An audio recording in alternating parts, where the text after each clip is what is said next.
something weird is happening with the Savannah, Georgia housing market. Now, I will help you understand a few things with this video.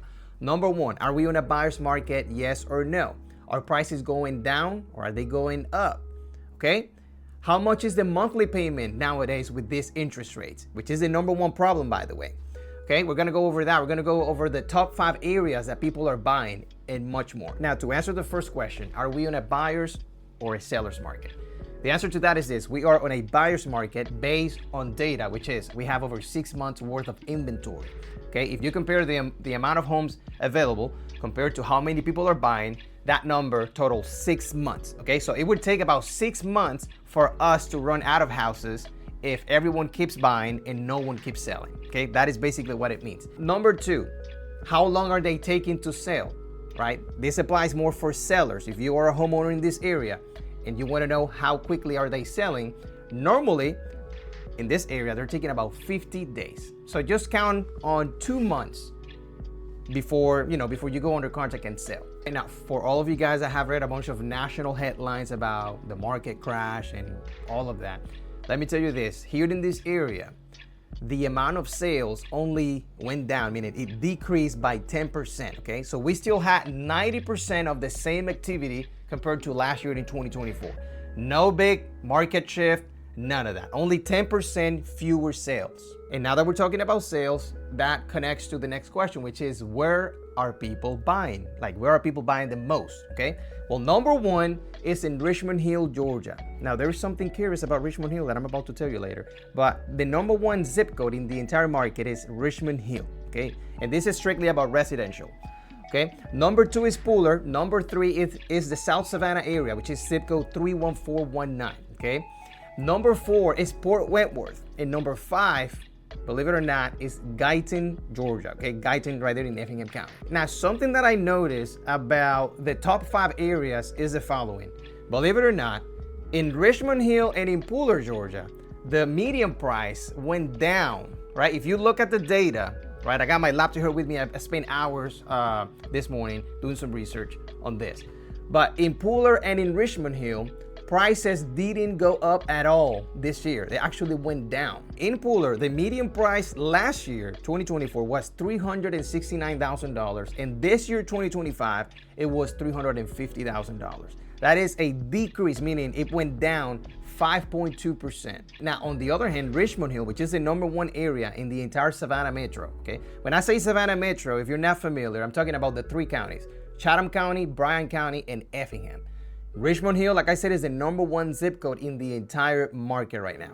And the prices didn't go up in that area. They actually went down 2.4% compared to last year. And it's sitting right now at $439,000. Okay, so if you're a homeowner in Richmond Hill watching this, just know the market didn't go up and you need to list your house according to what's happening right now. Now, another thing that I investigated about Richmond Hill is that I noticed out of the top 5 areas in the entire market, right, which they're the number one, they are the slowest one to sell. For some reason, houses are taking on average about 60 days to sell right there in Richmond Hill, compared to Pooler, Georgia, with only about 43 days, okay?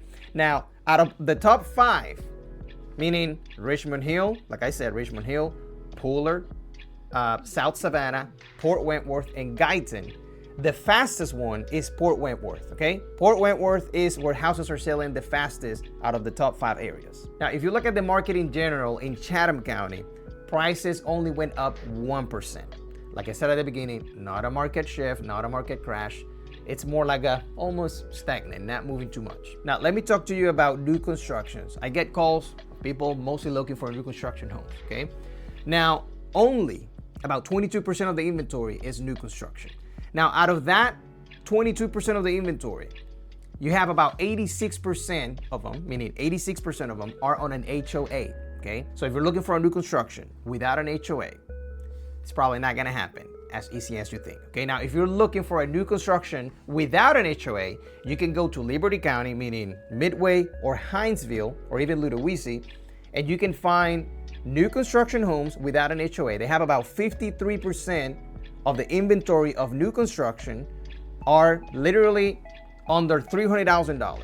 So you can find a cheaper new construction with more land and no HOA, but of course you're gonna be way further away. It's gonna be 45 minutes to an hour from Savannah. And by the way, talking about that, the cheapest new construction over there in that area is $252,000, which is not bad at all if you compare that area to, you know, the rest of the United States. Now, other things you need to be aware of, whether you're buying in 2026 or selling your home, there is a pattern that we've seen lately, and it's this. We're seeing about 250 to 280 price reduction every single week here in the Savannah, Georgia area.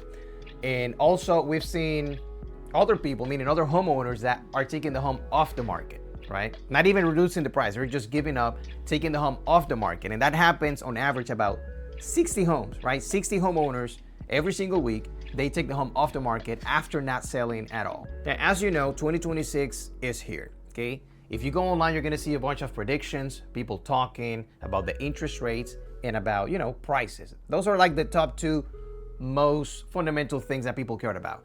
How much am I gonna pay, right? And what are the home prices right now, right? The monthly payment and the house prices. Now, when it comes to the interest rates, for the most part, the top economists, if you go to the top websites, whether it's realtor.com, Zillow.com, anything, you're gonna find out that normally they think prices will increase maybe about 2 to 3% max. Some of them are saying even 1, right? That means that the prices are not gonna go up or down too much. So if you're expecting a market crash again in 2026, the chances are low. I mean, no one knows what's gonna happen. Now, when it comes to the interest rates, right, which affects the monthly payment, which I know you cared about if you're thinking about, you know, real estate, you should care about the interest rate. They say, when I say they, I mean everybody who's a loan expert, they're saying they're gonna be around 6, you know, the lower 6, maybe higher 5. And then at the end of 2026, they're saying that maybe we're gonna see the higher 5s be more common, okay? Now, with that being said, I'm about to show you something super important, which solves the number one problem that I'm having with people, which is this. They underestimate the amount of money that they're gonna pay every single month, meaning the mortgage payment and the price range, okay? They say, hey, Bruno, I wanna stay under $2,500 a month, or hey, I wanna stay under $2,000 a month. And then I ask them, okay, but what are you looking for? Like, what is the price range that you have in mind? Oh, I want a $380,000 home, okay? So what I'm about to show you will actually disclose to you if you're being realistic or not. Check this out. What you're looking at on the screen shows how much money you're gonna pay a month based on the price range and interest rate, okay? So it answered the question for all of you guys who say, hey, if I wanted to stay under $2,000 a month, what do you think should be the maximum price I should buy a house, okay? So here it is on the top. If you pay attention here, you're gonna notice on the top, it has the monthly payment, right? Here on the left, you're gonna have the type of loan. Let me just zoom in. You're gonna see the type of loan, the down payment amount, and the interest rate. Like I said before, the prediction for 2026, right, the year 2026, is that the interest rates are gonna stay on low 6%, okay? So here it is for all of you. Let me give you an example. If you're gonna use a conventional loan and you're only gonna put 3% down, right? Here it is. If you wanted to stay under $2,000 a month, that puts you at $216,000 on the home purchase, all the way to $432,000 if you wanted to stay at around $4,000 a month. Okay, so take a screenshot, check it out, and if you want an updated version of this based on whatever interest rate you have, let me know and I can send it to you.